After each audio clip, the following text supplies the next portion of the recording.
왜 남을 미워하게 될까? 왜 어떤 사람은 이유 없이 싫은 것일까? 원수를 사랑하라는데 미운 사람을 어떻게 사랑할 수 있단 말인가? 참으로 어려운 문제가 아닐 수 없다. 그러나 우리가 이 세상을 살아가려면 이 문제는 반드시 짚고 넘어가야만 한다. 그러면 우리는 왜 남을 미워하는 것일까? 그 이유는 어디에 있을까? 남에게 있을까? 나에게 있을까? 놀랄지 모르겠지만 그 이유는 바로 나의 고에 있다. 미움이란 자기를 중심으로 생각하기 때문에 벌어지는 현상이다. 나라는 것은 여러 가지 욕망을 갖고 있고 자기 중심적이다. 그래서 가족이나 친구, 직장 동료, 친척 등이 자신에게 잘해주기를 바라고 있다. 친구가 다른 사람에게는 잘해주고 자기는 쏙 빼버린다면 우리 마음속에 나는 그 친구를 원망하게 된다.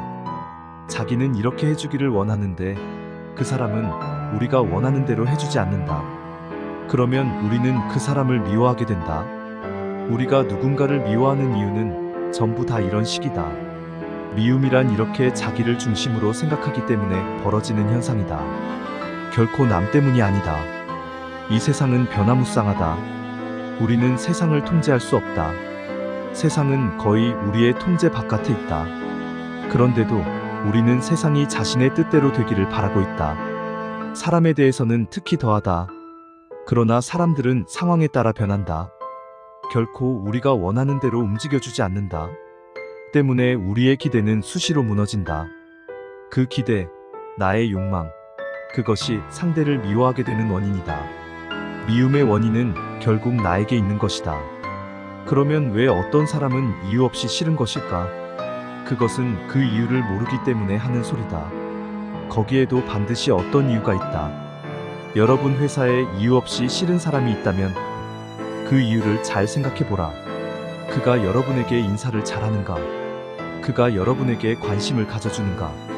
점심이라도 가끔 사는가? 같이 술이라도 한잔하자고 하는가? 결코 그렇지 않을 것이다.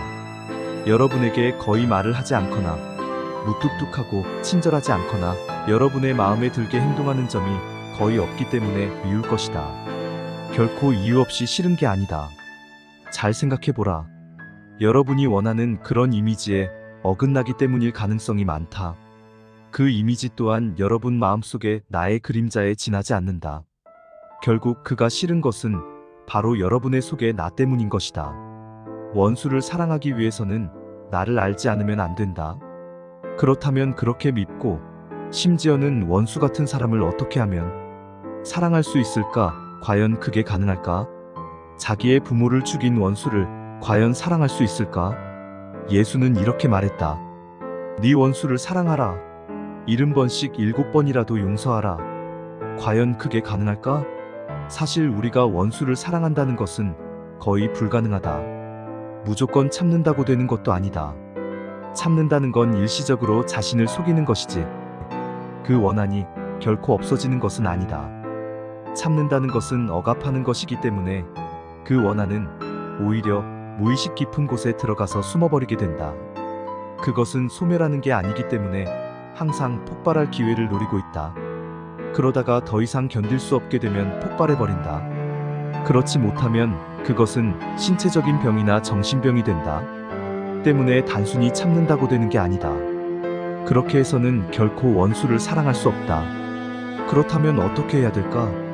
우리 자신 속에 나를 알지 않으면 안 된다.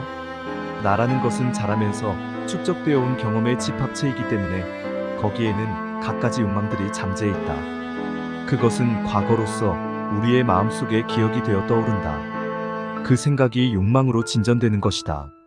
애인의 얼굴이 떠오르면서 갑자기 애인이 보고 싶어지고 컴퓨터 게임이 떠오르면서 갑자기 게임이 하고 싶어지고 즐겁게 낚시했던 기억이 떠오르면서 낚시가 하고 싶어지는 것이다. 나라는 것은 인력을 갖고 있어 자신의 유지를 위해 기억 속에 저장되어 있던 것을 끌어당긴다. 그것이 곧 욕망이다. 우리는 우리의 가족, 친척, 친구, 직장 동료에게 많은 것을 기대하고 있다. 그 기대가 무너질 때 우리는 상대방을 탓하게 된다. 친구가 다른 아이들 생일에는 선물을 했는데 자신의 생일에는 아무런 선물을 안 했다면 여러분은 그 친구가 미울 것이다. 사실 그 친구에게 돈이 없었을 수도 있고 그 외에 다른 사정이 있을 수도 있는 것이다. 그 원인을 잘 생각해보면 결국 자기 자신 때문이다. 기대를 갖고 있었던 자신이 바로 원인 제공자인 것이다. 세상은 있는 그대로만이 진리이다. 그 외의 것은 본인의 망상에 지나지 않는다. 친구가 선물을 안 했다는 것, 그것이 있는 그대로의 진실이다. 그 사실 자체는 아무런 문제가 없다. 다만 그 사실에 대해서 불만스럽게 생각하는 나가 있을 뿐이다. 우리의 본질인 생명사랑은 아무것도 바라지 않는다. 그냥 텅 빈 에너지다. 그냥 흘러넘칠 뿐이다. 그것을 막고 있는 것이 나다. 때문에 우리는 친구를 미워하는 마음이 생길 때 그 즉시 자신의 마음을 관조하면서 그 미움이 어디서 비롯됐는지 이해하고 인내해 나가야 한다. 그러면 곧 미움의 감정이 가라앉으면서 마음이 원래의 평정을 되찾는다. 그리고 신기한 일이 벌어진다. 친구가 결코 미워지지 않는다. 미움의 원인을 자신에게 돌렸기 때문이다. 자신의 마음의 고통을 자신의 책임으로 돌리면 상대가 더 이상 미워지지 않는다. 그건 사소한 문제니까 가능한 거지. 부모를 죽인 원수라면 그것도 자신의 책임으로 돌릴 수 있느냐? 분명히 이런 의문이 들 것이다. 그것은 당연하다. 그러면 이런 경우에는 과연 상대를 사랑할 수 있을까? 이 우주는 너무나 치밀하여 우연히 어떤 일을 일으키진 않는다. 때문에 이 우주가 영원할 수 있는 것이다. 지진이 일어나는 것은 지구 스스로가 균형과 조화를 잡고자 하는 몸부림인 것이지 사람들을 죽이고 싶어서 그런 것이 아니다. 노자의 도덕경에 보면 이런 말이 있다.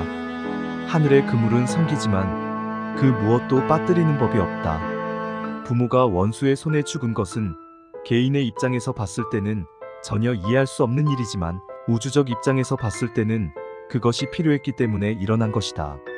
생명은 전지전능하기 때문에 자신의 진화를 위해서 때로는 인간에게 악을 저지르기도 한다.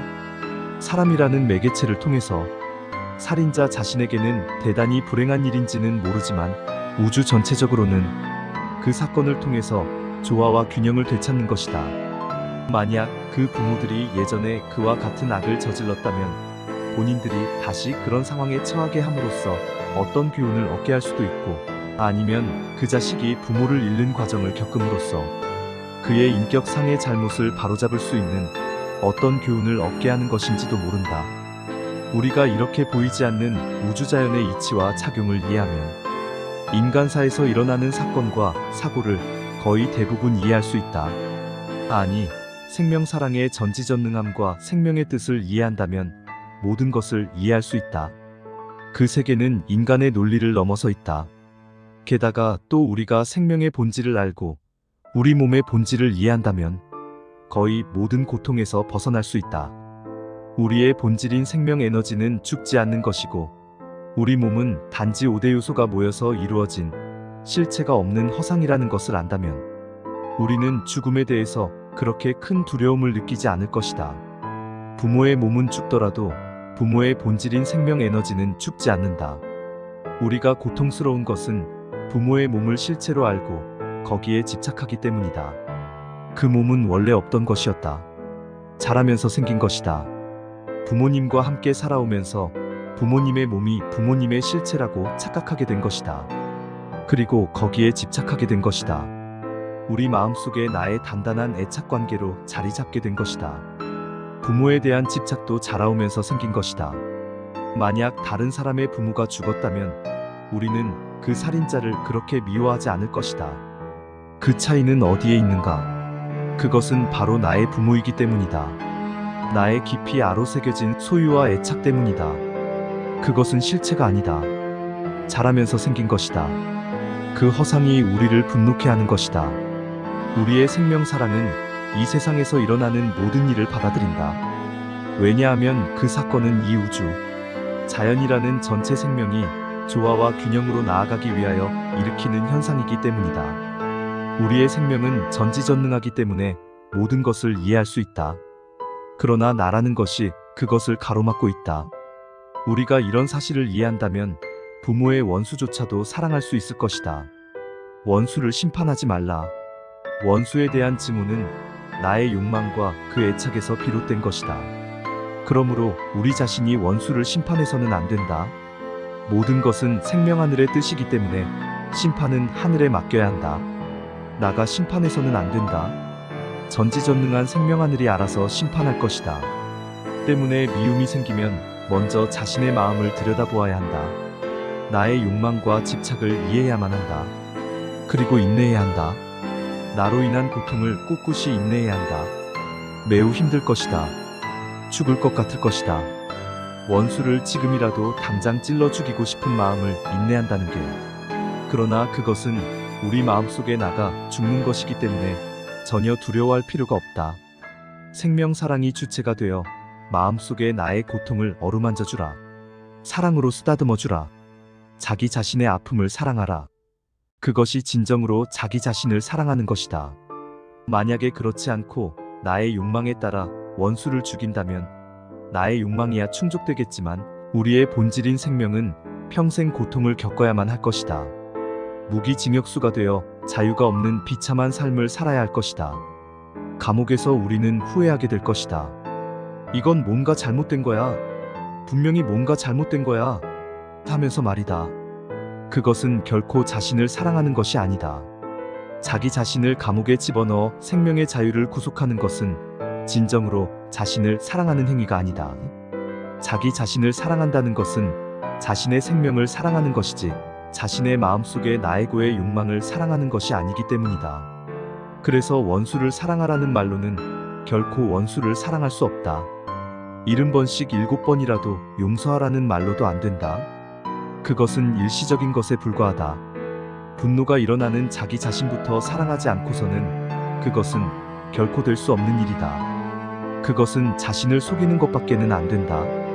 우리가 자기 자신을 사랑할 때 그 상처는 더 이상 스트레스나 한으로 남지 않는다. 불에 타듯이 소멸되어 버린다. 관조와 이해와 인내는 모든 고통을 불태워서 우리를 태초의 생명 사랑의 상태로 되돌려 줄 것이다.